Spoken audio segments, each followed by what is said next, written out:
Okay, lecture 12, qualitative interpretation of the equilibrium constant. So qualitative means just general characteristics. Quantitative is numbers. You're actually talking about particular numbers.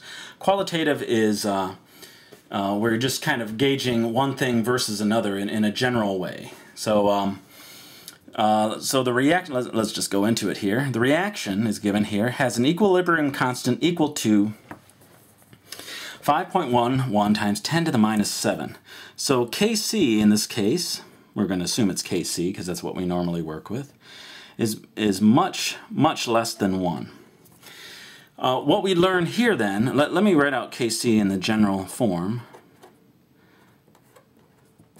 Now, even though we have an exact number, we're kind of comparing it to, or thinking of it on a general scale, that since it's much less than 1, that we don't have much in the way of this concentration. The concentrations of gases can only go up so high. Theoretically, they can go as high, they can continue up. But really, once you get past,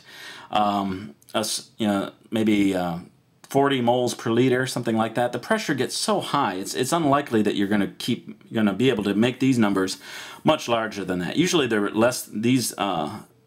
The concentrations can't get much higher than 10 moles per liter, say. That's not a hard and fast rule, but you're not going to go much higher than that.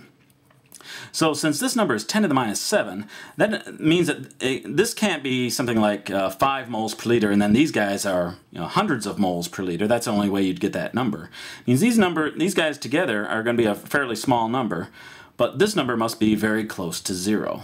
It means that there's no products. So you would say that, what are they asking? Does the equilibrium mixture contain predominantly reactants or products? So predominantly reactants. It means if you did this reaction, you set it up and you let it go, not much would happen. The NO and the oxygen, if you put those in, they would just sit there. You would find, if you did an analysis, that a small amount of NO2 was produced, but very, very little. Let's go on to the next one. The reaction here, I'm going to write the Kc. You don't have to do this yourself on the exam unless you're asked to do so specifically. But just to show you, now we see that the Kc here is 5.11 times 10 to the 12th. Well, if these two were 1 mole per liter, that would mean that this guy would have to be 10 to the 6 moles per liter. Can't do it. So this number here, this concentration, is going to be somewhere on the order of 10 moles per liter or less, which would mean the only way you're going to get this number this large is for these two to be very close to 0, very low. So the smaller these values are, the larger this value can get. And you can see as they approach 0, this number approaches infinity. It just keeps going up.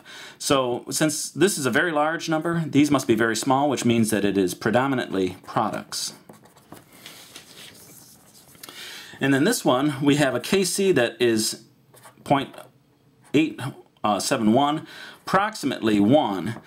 When you have something that's very close to 1, it means that you have not equal amounts of reactants or products, but what they usually say are measurable amounts